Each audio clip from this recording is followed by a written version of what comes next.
Amém? Eu vou convidar agora você a abrir sua Bíblia, lá no Evangelho segundo Lucas, capítulo 15. Evangelho segundo Lucas, capítulo 15. E nós vamos dar continuidade a esta sequência de pregações que nós estamos fazendo já há algumas semanas, na chamada parábola das coisas perdidas, né? Está lá no capítulo 15, em que Jesus ensinou um conjunto de 3 histórias, ou 4 histórias na verdade, inseridas numa mesma parábola. Ele deu sequência uma a outra, terminava uma e começava a outra, em resposta a uma acusação dos religiosos do seu tempo, que não entendiam porque é que Jesus tinha convivência com todo tipo de gente, com todo tipo de pessoas, incluindo aquelas que aos olhos deles não eram merecedoras de atenção, de cuidado, de carinho, de afeto, conforme Jesus dava a todo mundo, né?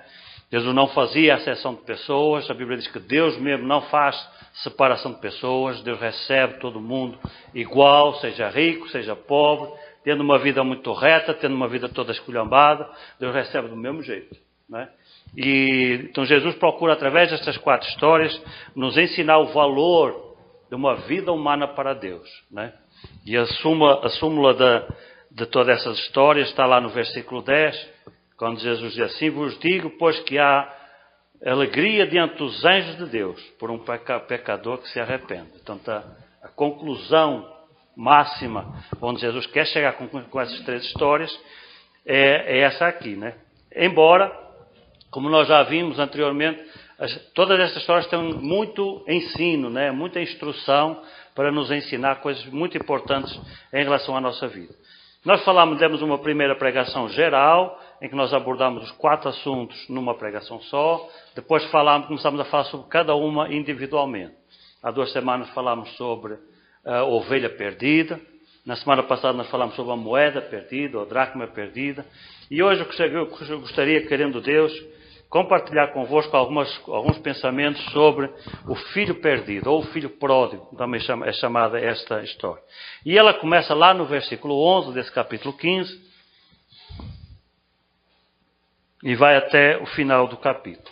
É a mais longa desta primeira sequência. Ela é a mais longa. Depois tem a 4ª história, que está lá no capítulo 16, que nós veremos na próxima semana, se Deus permitir, e que é também um texto mais longo. Mas dessas 3, esta aqui é a mais longa. Aí diz assim, então, Lucas capítulo 15, versículo 11, diz assim: e disse, um certo homem tinha 2 filhos. E o mais moço deles disse ao pai: dá-me a parte dos bens que me pertence.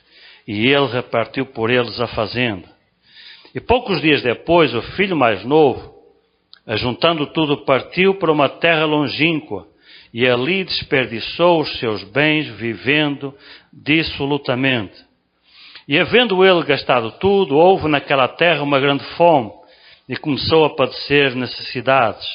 E chegou-se a um dos cidadãos daquela terra, o qual o mandou para os seus campos a apacentar porcos. E ele desejava encher o seu estômago com as bolotas que os porcos comiam, e ninguém lhe dava nada. E tornando em si, ou caindo em si, disse: quantos jornaleiros de meu pai têm abundância de pão, e eu aqui morro de fome. Levantar-me-ei, e irei ter com meu pai, e dir-lhe-ei: pai, pequei contra o céu e perante ti. Já não sou digno de ser chamado teu filho. Faz-me como um dos teus empregados. E levantando-se foi para seu pai. E quando ainda estava longe, viu o seu pai. E se moveu de íntima compaixão e correu. E lançou-se ao pescoço e o beijou. E o filho disse: pai, pequei contra o céu e perante ti. Já não sou digno de ser chamado teu filho. Mas o pai disse aos seus servos: trazei depressa a melhor roupa, e vesti-lhe, e pondo-lhe um anel na mão, e as alparcas nos pés. E trazei o bezerro cevado, e matai-o, e comamos e alegremos. Porque este meu filho estava morto e reviveu. Tinha-se perdido e foi achado. E começaram a alegrar-se. E o seu filho mais velho estava no campo. E quando veio, chegou perto da casa, ouviu a música e as danças. E chamando um dos servos, perguntou-lhes que era aquilo. E ele lhe disse, veio teu irmão, e teu pai matou o bezerro cevado, porque o recebeu são e salvo. Mas ele se indignou e não queria entrar. E saindo o pai, estava com ele.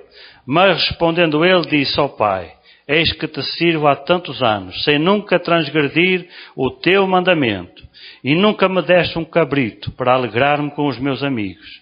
Vinde, porém, este teu filho, que desperdiçou os teus bens com as meretrizes, mataste o bezerro cevado.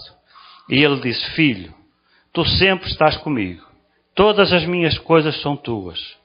Mas era justo alegrar-nos e folgarmos, porque este teu irmão estava morto e reviveu, tinha-se perdido e achou-se. Amém?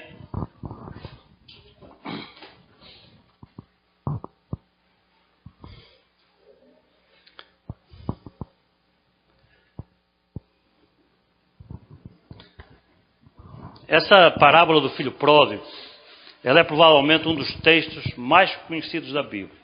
Mesmo pessoas que não estão muito acostumadas à Bíblia Sagrada, elas já ouviram falar acerca desta parábola. E é de longe a parábola que Jesus contou, aquela que é mais famosa, mais conhecida. Todo mundo já ouviu alguma coisa acerca da parábola do filho pródigo. Os detalhes desta parábola são muito ricos, tem muitos ensinos, muitos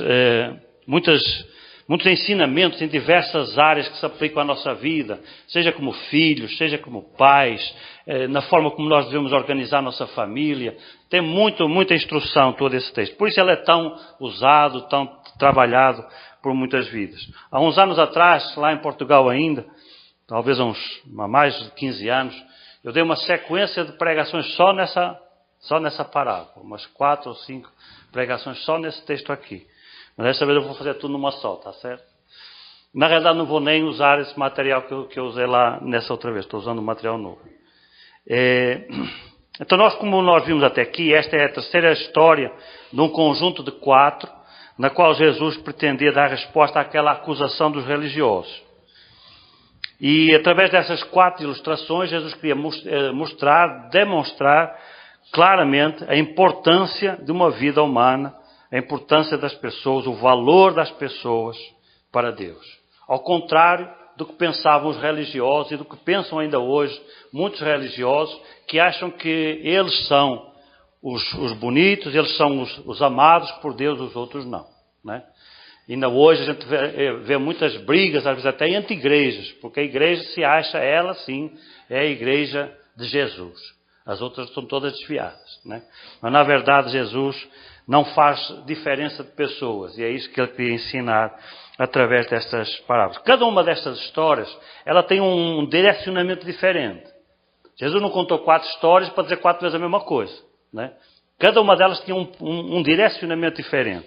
Quando Jesus falou acerca da ovelha perdida, e ele falou acerca daquele que perde a fé.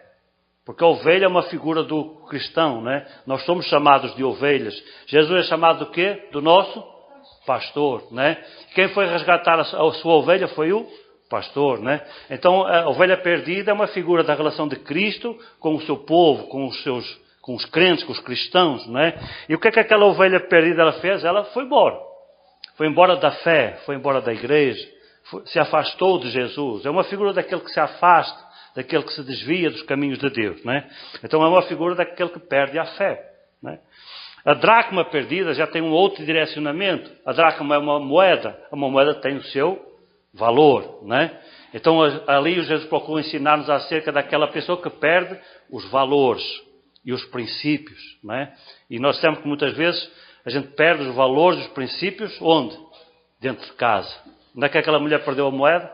Ela perdeu a moeda dentro de casa, não é? E às vezes é dentro da nossa casa que a gente começa perdendo os nossos valores e os nossos princípios. Como é que a gente faz isso? Permitindo que a sujeira entre dentro da nossa casa. Nós temos que a casa daquela mulher estava suja. Ela teve que varrer a casa, estava suja, não é? Às vezes a gente permite que muita coisa suja entre dentro da nossa casa. E isso faz nós perder os princípios. Aqui nós temos a perda de um filho. fala-nos da perda dos relacionamentos, não é? Muitas vezes a gente perde os relacionamentos. Também é uma perda que acontece dentro de casa. Aquele filho não se perdeu lá no mundo quando ele foi embora. Ele começou-se a perder dentro de casa. O pai começou a perder aquele filho dentro da sua própria casa. É assim que acontece. Então aqui este texto agora fala-nos mais sobre relacionamentos, em particular relacionamentos de família, pai-filho, não é? Marido-esposa, até às vezes irmãos que ficam desavindos, não é? A perda dos relacionamentos. E a última história que veremos próxima semana, se Deus quiser, é a perda da alma. É um rico, um homem muito rico, que se absorve pelas riquezas, que gasta toda a energia da sua vida para ganhar dinheiro, e a Bíblia diz que no final de tudo ele perdeu tudo, porque perdeu a alma, não é? E como nós veremos, ninguém é mais pobre do que aquele que só tem dinheiro. Então esta parábola aqui tem 3 personagens principais, não é? Tem um pai austero, um homem rígido, um homem duro. Tem um filho imoral, que apesar da educação rígida que é recebida pelo pai, ele desenvolveu um apetite, um desejo pela imoralidade. E tem um filho moralista, não é? Que aprendeu aos pés do pai, mas absorveu todos aqueles ensinamentos do pai de uma forma rígida, de uma forma moralista, não é? E quando o seu irmão volta, ele se recusa a receber o seu irmão, porque o seu irmão pecou, e se pecou não é mais digno de estar com a gente, não é? É justamente a atitude do moralista, do religioso fanático, moralista. Então nós não vamos falar hoje sobre o filho mais velho. Nós não vamos ter tempo, seria uma pregação demasiado longa. Nós vamos nos deter sobre o essencial dessa parábola, que na realidade é o pai e o filho que se perde, né? Em primeiro lugar, eu quero meditar convosco acerca desse pai. Eu quero lhes dizer, quando você lê essa parábola, qual é a figura central da parábola? Quem vos parece ser o personagem, o ator principal? Se fosse um filme, quem seria o ator principal dessa parábola, na vossa opinião? Seria o pai? Seria o filho mais novo? Ou o filho mais velho? O filho mais novo? Alguma outra opinião? Pode dar, não tem problema. O filho mais novo, não é? Parece ser o filho mais novo, mas não é. O principal personagem dessa parábola é o pai. Todo o enredo dela, ele gira em torno do pai e do que acontece na vida daquele pai. O filho mais novo é o instrumento que Deus usa para trabalhar o coração daquele pai. Nesses poucos versículos, se você for contar na sua Bíblia, você vai encontrar 12 vezes a expressão pai. Em apenas poucos versículos. A expressão pai se repete durante 12 vezes. O que mostra que ele é realmente o centro. Mesmo quando o filho mais novo está lá no mundo, de quem é que ele se lembra? Do pai. Não é? Então o pai é o centro da história. Então, quem é este pai? Ao longo da minha vida já ouvi muitas pregações sobre este assunto.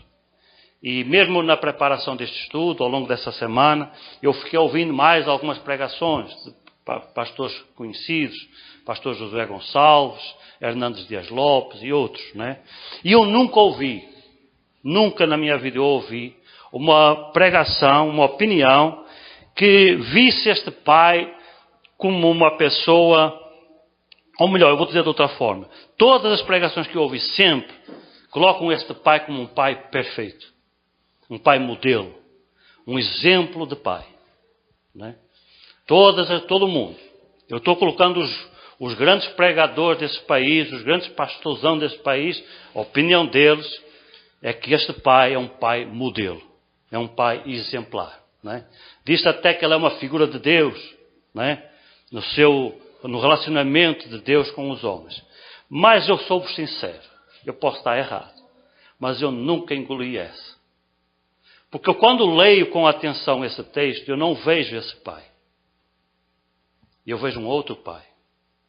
Eu vejo um pai comum, como eu, que também sou pai, como vocês que são pai, ou quem é mãe, né? Vejo um homem comum, absorvido da mentalidade do seu tempo, da ética do seu tempo. Era um pai à moda antiga, como se costuma dizer, não é? E como é que é um pai à moda antiga? É um pai rígido, é um pai severo, é um pai intransigente, é um pai que não negocia, é um pai que tem uma visão de família centrada nele. Por isso é que ele é o centro da história.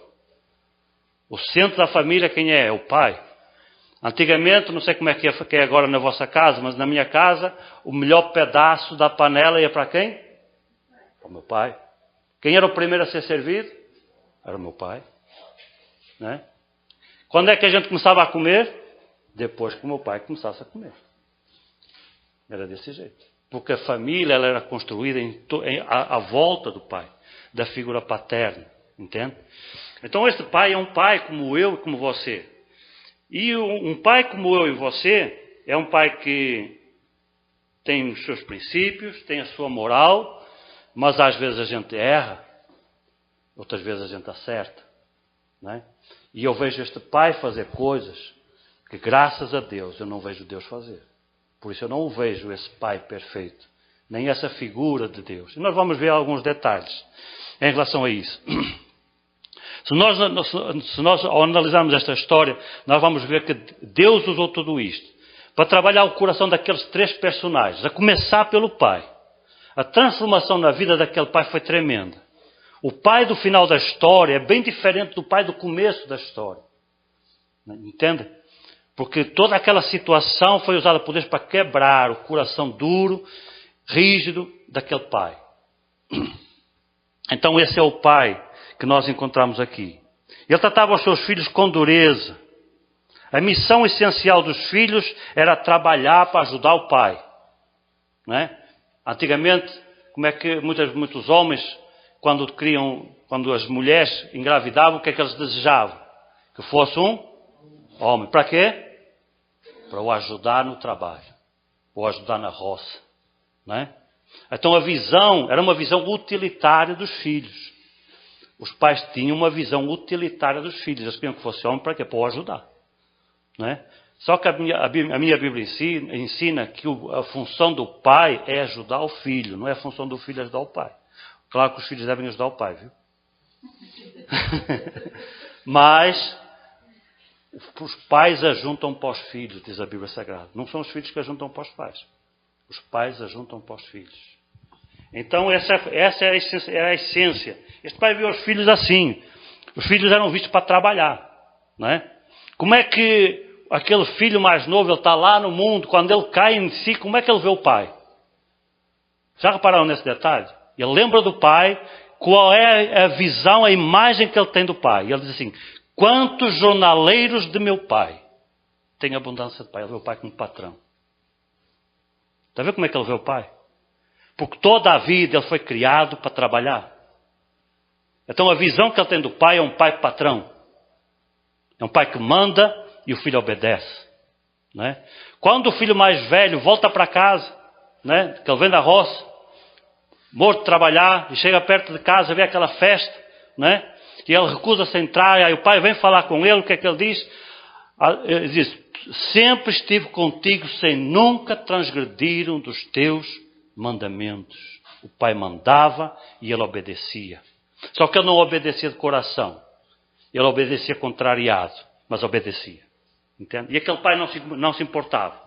Porque o que é importante é que ele fizesse o que ele mandasse. Não importava o que ele pensava. Era nisso que aquele pai estava errado. E esses dois filhos eram bem diferentes. Nossa irmã França tem dois filhos. Não é? O Kevin e o Eric, que está aqui connosco. Eles são iguais? São diferentes. Não é? São bem diferentes. Eu conheço um pouquinho dos dois, mas dá para perceber que eles são bem diferentes. Não adianta. A gente pode ter 10 filhos, vão ser os 10 diferentes. E estes dois filhos eles eram bem diferentes. Não é? Um filho ele era assim, obediente, cegamente ao seu pai, seguia a cartilha do pai, mas fazia aquilo de uma forma rígida, sem ser de coração. O outro filho era rebelde. Não é? Obedeceu enquanto deu. Quando não deu, ele pôs-se a andar, foi embora. Era assim. Então, era esse pai que nós estamos aqui. Com este pai não havia folga. A vida daqueles filhos era trabalhar. Qual era a reclamação do filho mais velho? Nunca me deste um cabrito para alegrar-me com os meus amigos. Não era legítimo? Como é que aquele pai responde no final ao filho? Olha a diferença. Toda a vida aquele rapaz trabalhou para o pai. O pai nunca teve nada que desse ao filho para ele se alegrar com os seus amigos. No final o pai diz ao filho, todas as minhas coisas são tuas. Olha a mudança. Não é? Primeiro ele não dava nem um cabrito. Quanto mais um boi. Não é? Mas depois ele diz assim, agora todas as minhas coisas são tuas. Faz o que tu quiser. Quer um cabrito? Pode usar. Vá lá se alegrar com os seus amigos. Chama os seus amigos, vão fazer uma festa aqui. Entende? Que mudança nós vemos na vida desse homem. Por isso é que eu não vejo esse pai modelo. Eu vejo um pai comum, como eu e você, a quem Deus precisa trabalhar. E vejo Deus trabalhando poderosamente na vida desse homem. Uma coisa estranha que eu vejo nesse texto, a primeira coisa estranha que há muito tempo que eu vejo nesse texto aqui, e neste pai, é que ele não faz qualquer resistência para o filho ir embora. Não é? Se um filho nosso chegasse junto a nós e disse, pai, eu quero ir embora, o que é que a gente faria? No mínimo, a gente tentaria convencê-lo a não ir. Eu não é? Eu não é? Estou errado. A gente tentaria fazer de tudo para convencer o nosso filho a mostrar-lhe o erro que ele estaria cometendo. Meu filho, faz isso com a tua vida, não. Tu vais se quebrar, tu vais se arrebentar. Não é? E nós não vemos nada. Veja aí na sua Bíblia o versículo 11. Versículo 1. Um certo homem tinha 2 filhos. E o mais moço disse ao pai, pai, dá-me a parte da fazenda que me pertence. E ele repartiu por eles a fazenda. Acabou a história. Quer ir embora? Pode ir. A porta está aberta. Pode ir embora. Né? Ele não faz qualquer resistência para que o filho fique em casa. Ele deixa o filho ir embora. O que eu percebo é que, sabe uma coisa? Nenhum filho vai embora de um momento para o outro. Parece aqui nessa história que aquele filho deu assim uma pancada na cabeça, né? Disse, pô, embora. Mas isso não acontece, né? Isto aqui é o resultado, certamente, de anos de conflito, de anos de atrito entre aquele filho e aquele pai, entende? De um relacionamento que não era bom, de um relacionamento que não era de pai e filho, era mais de patrão empregado. E aquele filho foi levando enquanto deu, não é? Até que ele encheu e disse, não dá mais, eu vou embora. Entende? É um relacionamento que se desgastou com o tempo, que se desgastou tão profundamente que nem o pai queria mais que aquele filho ficasse dentro de casa. Por isso, quando aquele filho chega junto do pai e diz, pai, eu vou embora, o pai diz, vai. É melhor para todo mundo. Vai ser melhor para você, vai ser melhor para mim. Porque eles não conseguiam mais viver juntos. Conhece algum relacionamento assim? Existe isso assim, não é? Muitas vezes nós pais não sabemos administrar os relacionamentos com os nossos filhos. E eles se rompem.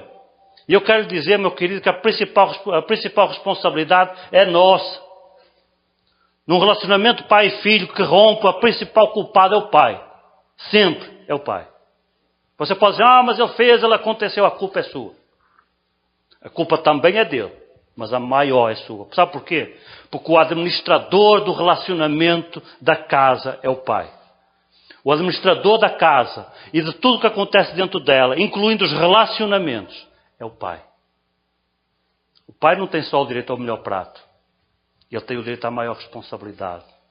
O peso da família está nas costas dele. Se ele administra direito, ele vai ser abençoado. Se ele administra errado, ele vai sofrer. E este pai administrou errado. Aquele relacionamento pai-filho se rompeu porque ele não soube administrar os conflitos que havia entre ele e o seu filho.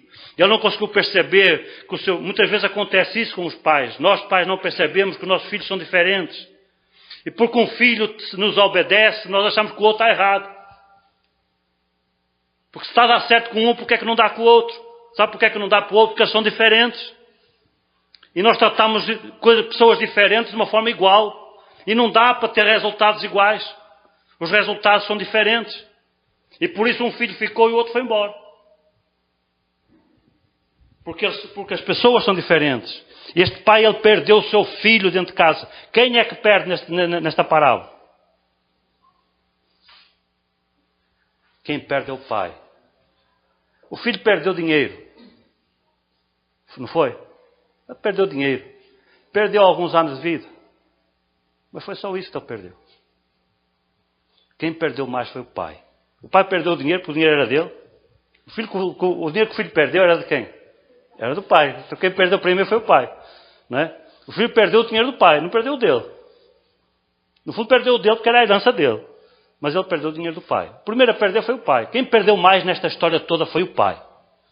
E quem ganhou mais nesta história toda foi o pai. Por isso é que ele é o centro da história.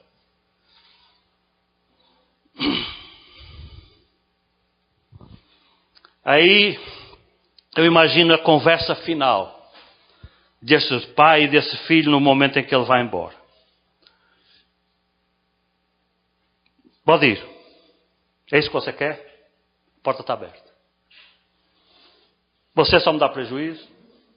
Vai embora. Dá para perceber uma conversa parecida com essa, não é? Quer saber um detalhe? Aquele pai não tinha que dar a herança ao filho. Porque só tem direito à herança, o herdeiro só tem direito à herança depois de morto o testador. Não é? É assim que a Bíblia ensina. O pai só tem, aquele menino só tinha direito à herança depois da morte do pai. Não é? Mas o pai deu-lhe a herança antecipada, o pai podia ter negado, se meu filho não dou. Porque eu ainda estou vivo. Como é que eu te vou dar a herança se eu não morri ainda? Seria uma forma do pai travar aquele filho. Quer ir? Pode ir, mas vai sem dinheiro. Eu queria ver se o filho ia. Entende? Era uma forma que o pai tinha de travar. E ele nem isso ele usou. É uma evidência muito forte de que realmente havia um relacionamento quebrado entre aquele pai e aquele filho. E naquele momento, para aquele pai, na visão momentânea daquele pai, a saída do filho era a melhor solução. E ele pagava para o filho ir embora, se fosse preciso, e pagou. E ele pagou para o filho ir embora. Ele pagou para o filho ir embora. Então não me venham dizer que esse pai é pai modelo. Um pai modelo não faz isso. Eu vejo ele mais pai modelo no final do que no começo. Mas primeiro ele teve que apanhar um processo pesado até ele conseguir entender como é que as coisas funcionam. E alguns vão mais longe. Graças a Deus, nisso este pai não errou. Mas tem alguns que dizem assim, e nunca mais volte. Se você sair por aquela porta, não volta mais. É ou não é? Não tem pai que fala assim? Pode sair. Mas se você sair por aquela porta, você não volta mais. E este pai não cometeu esse erro gravíssimo. Meu querido, se um dia acontecer na sua vida ou na minha, uma ruptura de relacionamento com um filho, que nós nunca digamos uma besteira dessas. A porta de um pai tem que estar sempre aberta para o seu filho. Não importa quem o nosso filho seja. Se ele é parecido conosco ou completamente diferente da gente. Se ele pensa como nós ou se ele pensa completamente diferente. Não importa, é nosso filho. E filho é filho. Não há divórcio de filho. Não é? Há divórcio de homem e de mulher. Marido e esposa podem divorciar, mas filho não pode. Filho é filho. A porta de um pai tem que estar sempre aberta. Então essa história de se sair e não volta mais é o maior disparate, um dos maiores erros que um pai pode cometer. Graças a Deus, ele esse não cometeu. A porta dele continuou aberta. No dia que aquele filho caiu nele, ele lembrou que a porta do pai estava aberta. Né? E ele disse, eu vou voltar, nem que seja como empregado. Mas ele sabia que se voltasse, a porta estava aberta. Né? E a porta estava mais aberta até do que ele imaginava. Então, nunca feche a porta da reconciliação. Este pai podia ter recusado repartir a herança antecipadamente, mas ele não fez. A maior responsabilidade na quebra de um relacionamento pai-filho é sempre do pai. Sempre. Mas nós nunca podemos fechar a porta. Aconteça o que acontecer. Porém, a perda deste filho trabalhou profundamente o coração desse pai. A gente só dá valor quando perde. Não é? A gente só dá valor quando perde. Ela trabalhou profundamente o coração deste pai. Por baixo daquela capa de durão, havia um pai que amava verdadeiramente os filhos. E aquela carapaça de durão, né? Mas ele amava os filhos de verdade. Só que estava... Não é? Tem gente que parece que não pode mostrar que ama, porque parece que é uma fraqueza. Mostrar que a gente ama o nosso filho parece que é uma fraqueza, mas não é, é uma virtude. Mas tem gente que é assim, né?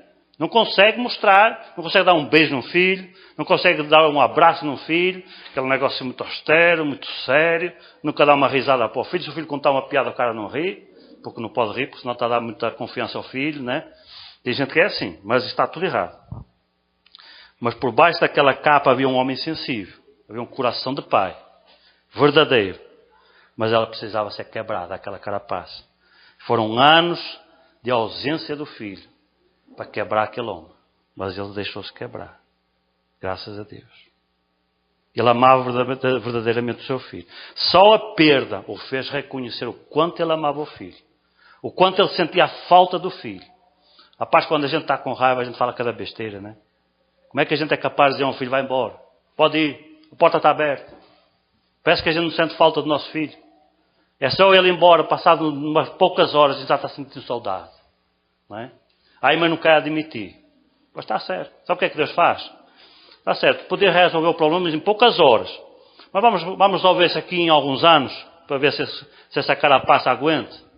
E essa carapaça vai se quebrando todo dia um pouquinho. Até que um dia não aguenta mais. Nós não sabemos quanto tempo aquele filho demorou para voltar para a casa do pai. Mas certamente foram tempos de sofrimento para aquela alma. Para a alma daquele pai. Foram tempos muito difíceis. Anos consumidos pela culpa e pelos remorsos. Porque ele sabia que ele tinha errado com o filho. Porém foram esses anos que amoleceram o seu coração. Por isso, antes do filho voltar, isto aqui é lindo demais. Antes daquele filho voltar, ele já tinha tudo preparado para receber o filho. Quando o filho voltou, o que é que ele disse aos empregados? Tragam a melhor roupa. Tragam os sapatos. Tragam o anel. Estava tudo pronto. Ele não precisou dizer ao empregado, olha, sabe aquele baú que está lá no meu quarto, escondido debaixo daquele armário? Vá lá, abra o baú, tem lá umas roupas dentro. Não, todo mundo sabia onde é que estava. O pai só deu a ordem, tragam a roupa. A roupa estava pronta. Tragam os sapatos, tragam tudo, estava tudo pronto. Ou seja, à medida que aquele coração se foi quebrando, aquele pai começou a desejar a vinda do filho. Ao mesmo tempo ele foi imaginando em que condições aquele filho iria voltar. E ele disse, ele vai vir todo quebrado. Ele vai vir todo sujo, ele vai vir todo esfarrapado, ele não vai ter nem sapato nos pés. Eu vou já preparando tudo. No dia que ele voltar, eu vou estar pronto. E ele foi preparando a vinda, o regresso do filho. Mais ainda, a Bíblia diz que quando o filho volta, quem vê o outro primeiro é o pai que vê o filho. A Bíblia diz, e vendo-o ao longe, saiu e correu ao encontro dele. Nós não sabemos em que condições aquele rapaz vinha. Mas com certeza ele vinha literalmente emporcalhado. Porque ele vivia lá para apacentar porcos, né? Então ele vinha cheirando a porco. Cheirando a cocô de porco. Você acha que isso incomodou aquele pai? A Bíblia diz que ele saiu ao encontro dele e o abraçou do jeito que ele estava. E o beijou do jeito que ele estava. Tão grande era a ansiedade e a saudade com que aquele pai ansiava o regresso do filho. Eu imagino aquele pai agora, aquele durão, né? Todo dia, olhando para aquele caminho, para onde o seu filho haveria de regressar. E observando atentamente lá no final, para ver se ele via alguém parecido com o filho dele, voltando para casa. Que mudança, que quebrantamento Deus fez no coração deste pai. Agora nós temos um pai completamente diferente. Sensível, capaz de amar um filho, capaz de beijar um filho, capaz de abraçar um filho, mesmo estando ele nas piores condições. O filho ensaiou um discurso, né? Ele estava lá no mundo, quando ele caiu em si, e ele ensaiou um discurso. Eu disse, vou fazer o seguinte, ele bolou um plano, vou voltar para casa do meu pai. Mas eu sei que não vou ser bem recebido, então eu vou fazer o seguinte. Aí ensaiou um discurso. E o discurso era o seguinte, voltarei e direi, pai, pequei quanto ao céu e perante ti, não sou mais digno de ser chamado teu filho. Faz-me como um dos teus empregados. Era o discurso mental decorado que ele preparou para falar para o pai. Quando ele chegou, ele imediatamente soltou o discurso dele. Estava preparado. Mas ele não chegou a concluir. Ele não teve tempo para concluir, porque o pai imediatamente interrompeu o filho e antes que ele dissesse, faz-me como um dos teus jornaleiros, o pai disse, tragam a melhor roupa. Tragam as alparcas, tragam o anel. Ele é meu filho. E eu quero lhe restituir a honra que ele tem direito, porque ele é meu filho. Não havia cá empregado, não havia cá nada. Era filho, era o filho dele que estava voltando. Era o seu filho rebelde. Era o seu filho inconstante. Era o filho que não valorizou os seus bens. Que não valorizou o seu esforço de uma vida inteira. Porque aquilo que o filho dele gastou lá com as meretrizes foi o que aquele pai ganhou a vida toda. Não é? Trabalhando duro. E aquele filho ele não valorizou o esforço do pai. Mas aquele pai não quis saber do dinheiro. Porque quanto vale o seu filho? Quanto é que vale os nossos filhos? Você quer comparar o seu filho com o seu dinheiro? Tem preço que compare? Se o seu filho perder 1 milhão seu, se o seu filho desperdiçar 1 milhão do seu dinheiro, se você não perdoar, quer dizer que o seu filho vale menos que o seu 1 milhão. Sabe o que é que este homem mostra? Que o filho dele valia muito mais que o seu dinheiro. O dinheiro que ele gastou, o dinheiro que ele desperdiçou, mas o filho valia mais. Ele aprendeu a valorizar o filho. Verdadeiramente, naquele tempo que o filho esteve fora. É este o homem, o pai, que nós temos nesse texto aqui. Quem é este filho?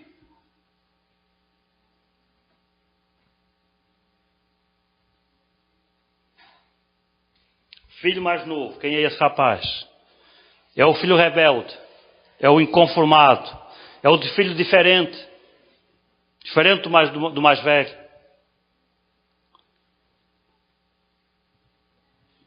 Qual é o mal de um filho sair de casa? Tem algum mal em um filho sair de casa? Tem não. Tem mal nenhum em um filho sair de casa. Todos os filhos saem de casa. Não é? Hoje a gente vive uma situação ao contrário, né? É o filho que não quer sair de casa. Né? O cara tem 30 anos, ainda está lá na casa do pai e da mãe, esperando que a mãe faça o almoço dele e o café da manhã, né? E os pais dois que ele vai embora. Meu filho, quando é que tu casa? Né? Mas não tem mal nenhum. A Bíblia Sagrada diz que os nossos filhos são comparados às flechas de um arqueiro. A Bíblia Sagrada diz que os nossos filhos são comparados às flechas de um arqueiro. Sabe para que é que serve a flecha? Para que é que serve a flecha? Para ficar lá no depósito das flechas? Para ser lançado. A flecha ela serve para ser lançada. A gente cria os nossos filhos para os lançar. Um dia eles vão embora. Um dia eles vão sair. Vai. Então onde é que este filho errou? Ele não errou em sair de casa. Mas ele errou. Errou muito. Sabe por que é que ele errou? É porque não tem nada de errado em sair de casa. Mas tem 1 hora para sair de casa. Não é? Tem 1 hora para sair de casa. E esse filho saiu na hora errada. Ele saiu de casa, sair de casa não está errado. Mas está errado. Tem várias coisas erradas. A hora em que ele saiu foi errada. A forma como ele saiu foi errada. E as motivações pelas quais ele saiu foram erradas. Na realidade ele fez tudo errado. O pai errou muito. O filho errou junto. A maior cota de responsabilidade é sempre do pai. Mas o filho também errou. Ninguém briga sozinho, né? Para brigar tem que ter 2. Né? Então aquele pai brigava e o filho brigava. Então tinha 2. Os 2 estavam errados. Primeiro ele saiu na hora errada. A palavra de Deus dá-nos um bom motivo para sair de casa. Sabe qual é? A Bíblia diz que o homem tem que sair de casa. Não é? O filho tem que sair de casa do pai. Mas a Bíblia dá um motivo para sair de casa. Um dos motivos que a Bíblia dá é o seguinte, a Bíblia diz assim, deixará, pois, o homem, seu pai e sua mãe, e unir-se-á à sua mulher, e serão os dois uma só carne. O casamento, não é? Você quer começar uma nova família? Vamos, pode sair de casa. É hora de sair de casa, não é? Esse negócio de casar e ficar na casa do pai e da mãe também não dá certo, não é? Não sei como é que fala aqui, na minha terra diz que quem casa, quer casa. Não é? Então, é um motivo óbvio, sério, legítimo para sair de casa. Não é? Mas a gente pode encontrar outros motivos, não é? Às vezes, por exemplo, um jovem está a estudar numa cidade longe ou até noutro país. Não é? É obrigado a sair de casa. Tem que arranjar um canto lá, próximo à faculdade, onde ele vai morar. Onde ele vai morar e estudar. Às vezes o jovem quer começar uma carreira profissional, não é? Isso exige que ele tenha algum tipo de independência. O emprego pode ser longe da casa dos pais, não é? Então ele vai começar uma nova vida. Então não é forçoso que seja o casamento, mas tem que ter motivos lógicos, legítimos para sair. Este rapaz não teve nenhum desses motivos. Não foi por uma questão profissional que ele saiu de casa. E ele não saiu de casa porque queria casar. Pelo contrário, ele queria fazer tudo sem casar. Não é? E também ele não saiu de casa para começar uma vida profissional. Pelo contrário, ele não tinha profissão. Ele não saiu de casa para trabalhar. Ele saiu de casa para gozar. Mas, na verdade, o motivo que levou a sair de casa foi o desgaste do relacionamento que ele tinha com o pai. Não dava mais para ele continuar lá. Ele não aguentou mais continuar naquela vida, naquela pressão, naquele modelo que existia na casa do pai. Agora, tem um detalhe. Na casa do pai, na casa deste pai, na casa do meu pai, há regras. Na casa de todo pai, há regras. Às vezes os filhos não querem ficar debaixo das regras. Não querem obedecer às regras. Não é? E querem sair de casa dos pais para ter liberdade. Vocês já ouviram falar de alguém que casou para ser livre? Pense numa besteira grande. Não é? Pense numa besteira grande. Casar para ser livre. Eu não sei qual das duas é pior. Não sei quem é, qual é o mais escravo. Se é o que está na casa do pai, se é o que está na casa da mulher. Ou do marido, né? Mas eu já ouvi falar de muita gente que saiu de casa, que casou cedo demais, para sair da casa dos pais. Às vezes porque o regime lá na casa dos pais era igual ao regime desse homem. É excessivamente severo. Não é? A gente deve ter normas dentro de casa. A gente deve ter regras na nossa casa. Mas isso não significa que a gente tenha que ser um pai ou uma mãe ditador. É excessivamente severo, intolerante, que não consegue avaliar a personalidade das pessoas e a diferença entre as personalidades. Temos vários filhos, cada um é uma personalidade diferente. A gente tem que ter sensibilidade para saber lidar com as personalidades dos nossos filhos. Porque é a falta de sensibilidade que gera o conflito, o atrito, as brigas. Né? E aí o clima fica insuportável, não dá mais para viver assim. E alguém vai sair e com certeza não vai ser o pai. O pai está na casa dele, ele não vai sair de casa. Não é? Então esse filho aqui, ele saiu na hora errada. Principalmente porque ele não queria se submeter ao regime do pai. Ele não queria se submeter a esse regime. E ele saiu da forma errada. Pedindo a parte da herança que lhe cabia. Ele não tinha esse direito. Na verdade, ainda hoje, você pedir a sua herança com o pai vivo, ainda hoje é insultuoso. Porque o que você está dizendo é que você deseja a morte do seu pai. Não é? Era para ele já estar morto, para você poder receber o dinheiro. Mas como ele não está morto, você vai tentar receber assim mesmo. Não é? Agora imagine naquele tempo. Aquele filho pedir o dinheiro ao pai foi um insulto. Foi uma afronta. Porque no fundo ele estava desejando a morte do pai. Que o pai estivesse morto para que ele tivesse acesso ao dinheiro. Não era para ele fazer aquilo. Não tinha como. E ele queria alimentar a sua liberdade, não apenas liberdade, mas libertinagem. Ele tinha uma mentalidade poluída, tinha uma mente poluída, era um cara imoral. Quando ele saiu, ele foi logo para onde? Para a prostituição. Ele não foi conhecer a prostituição lá, ele já conhecia. Talvez não tivesse acesso, que o pai não dava dinheiro para ir ali, né? Mas quando ele se achou com o dinheiro no bolso, ele foi fazer o quê? Ele foi logo lá direto. Porque era isso que ele queria. Era a vida imoral, era experimentar os prazeres do mundo, os prazeres da carne, era o pecado que seduzia ele queria ir. Então havia uma mentalidade imoral na cabeça desse rapaz. E ele desejou ir para aquele lugar. Ele saiu da forma errada, desejando antecipadamente a morte do pai.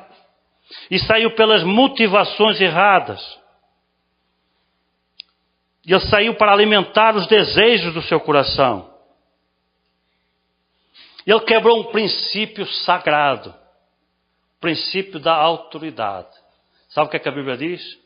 Honra teu pai e tua mãe, para que a tua vida te vá bem. Ou seja, quer ser abençoado? Você quer ter uma vida abençoada? Honra teu pai e tua mãe.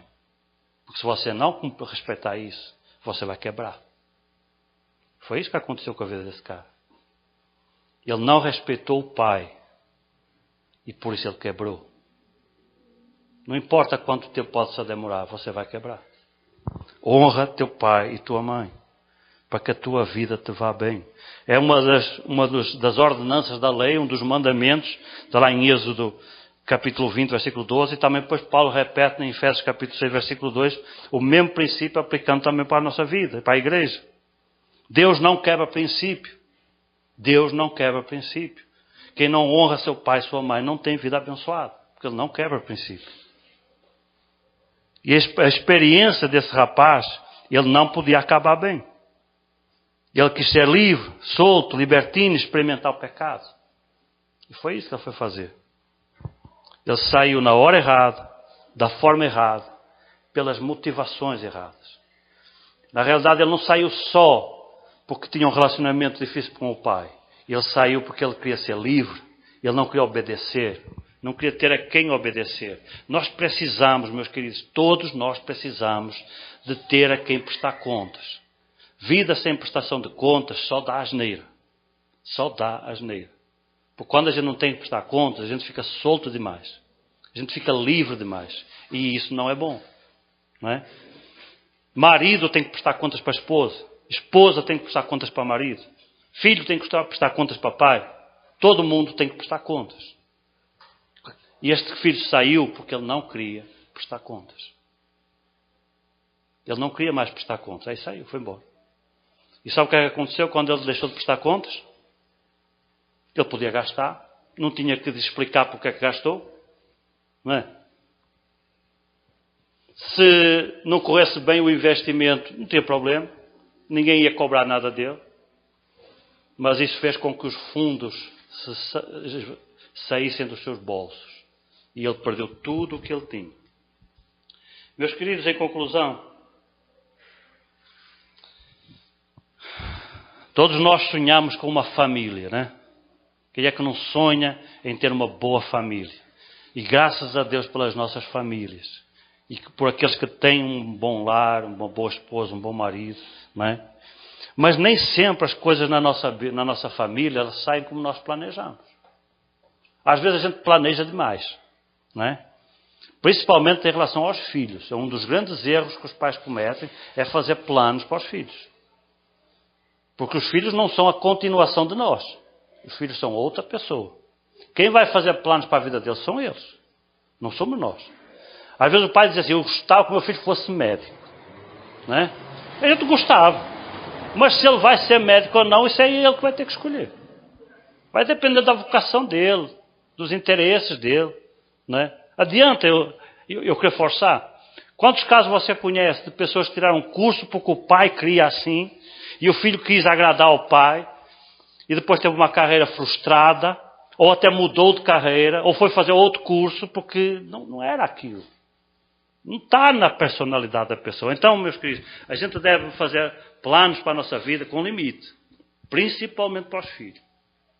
Os filhos não são uma extensão do nosso corpo. Nem são uma extensão da nossa vida. Nem são a continuidade da nossa vida. Eles são outra pessoa. São outra vida. Quem vai dar continuidade à vida deles são eles. Mas nós temos que estar do lado. Apoiando.